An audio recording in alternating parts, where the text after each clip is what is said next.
स्वर विज्ञान में प्रत्येक नाड़ी के 1 घंटे का प्रवाह काल होता है और इस 1 घंटे के प्रवाह काल में नाड़ी में पांचों तत्व पृथ्वी, जल, अग्नि, वायु और आकाश का उदय होता है। अगर हम ऐसे देखें कि कृष्ण पक्ष की प्रतिपदा के समय, सूर्योदय के समय सूर्य स्वर चलायमान होता हो और शुक्ल पक्ष की प्रतिपदा के समय चंद्र स्वर चलायमान हो तो पूरा समय आपका सफलता में व्यतीत होगा, यानी पूरे महीने भर में सफलता ही सफलता हासिल होगी। अगर इस तरह से आपकी सांसों का चलायमान है, यानी कृष्ण पक्ष में आप रखिए सूर्य स्वर और शुक्ल पक्ष की प्रतिपदा को रखिए चंद्र स्वर, तो पूरा 15-15 दिन सफलता की ओर गुजरेंगे।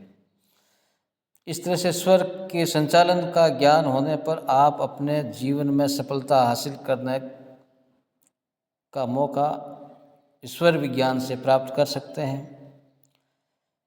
तो इस तरह से सांसों को चलाने वाला व्यक्ति सफल होकर के योगी के समान बन जाता है।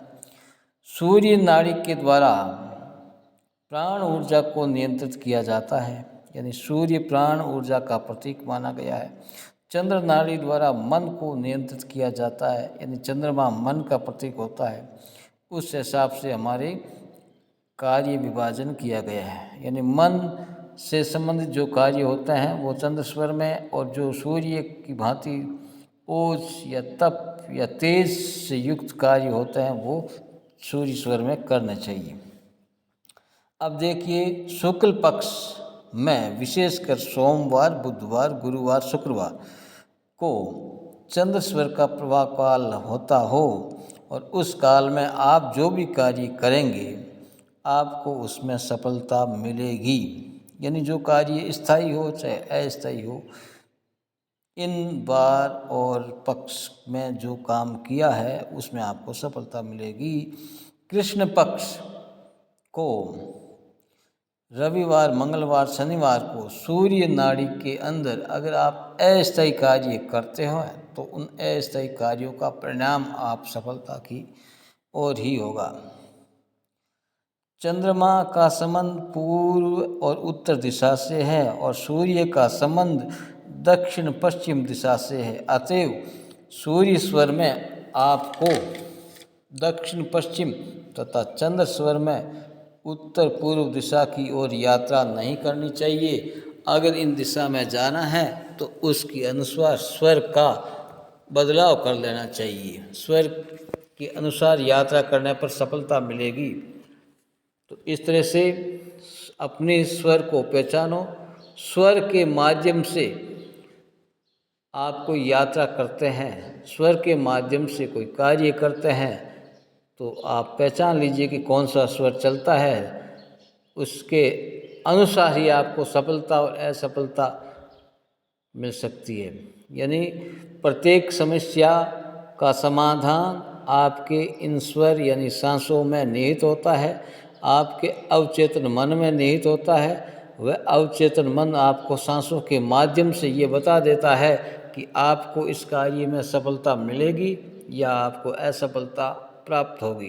तो आप अपनी सांसों को नियंत्रित कीजिए, वश में कीजिए, सांसों के माध्यम से अपने कार्यों में को कीजिए। आपके कार्य सांसों के अनुसार अगर होंगे तो आपको सफलता मिलेगी। अतएव जो कार्य आप जिस दिन करते हैं तो उसके अनुसार सांसों का चलायमान होना बहुत ज़रूरी होता है। तो आपकी जो समस्या है उसका निदान भी आपके श्वास में है, दूसरों के पास में नहीं है। आप जो कार्य करना चाहते हैं उस कार्य के अनुसार आपको सूर्य स्वर, चंद्र स्वर या सुषुम्ना स्वर को चलायमान करना होगा। यानी चंद्र स्वर में जो कार्य करते हो, स्थायी परिणाम देने वाले जो भी कार्य हो, और शुक्ल पक्ष से शुरुआत कीजिए।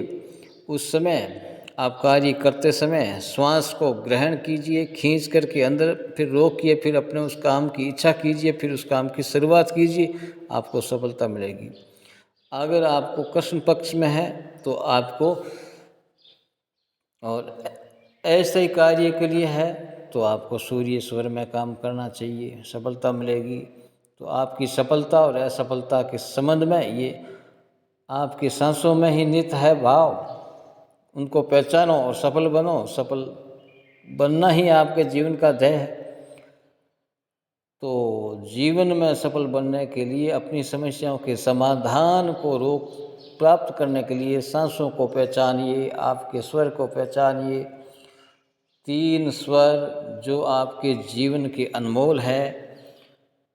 शिव स्वरोदय पुस्तक से शिव जी के द्वारा पार्वती को ये ज्ञान दिया गया था कि जो भी कार्य किए जाते हैं उन कार्यों के पीछे इनमें से एक स्वर नियत होता है। अगर आप अनुकूल स्वर में काम करते हो तो जीवन में सफलता मिलेगी, आप प्रतिकूल स्वर में काम करते हो तो जीवन में असफलता हासिल होगी। तो स्वरों का ज्ञान कीजिए, 5 तत्वों की पहचान कीजिए, पृथ्वी और जल 2 तत्वों में काम कीजिए, आपको जीवन में हमेशा सफलता ही मिलेगी।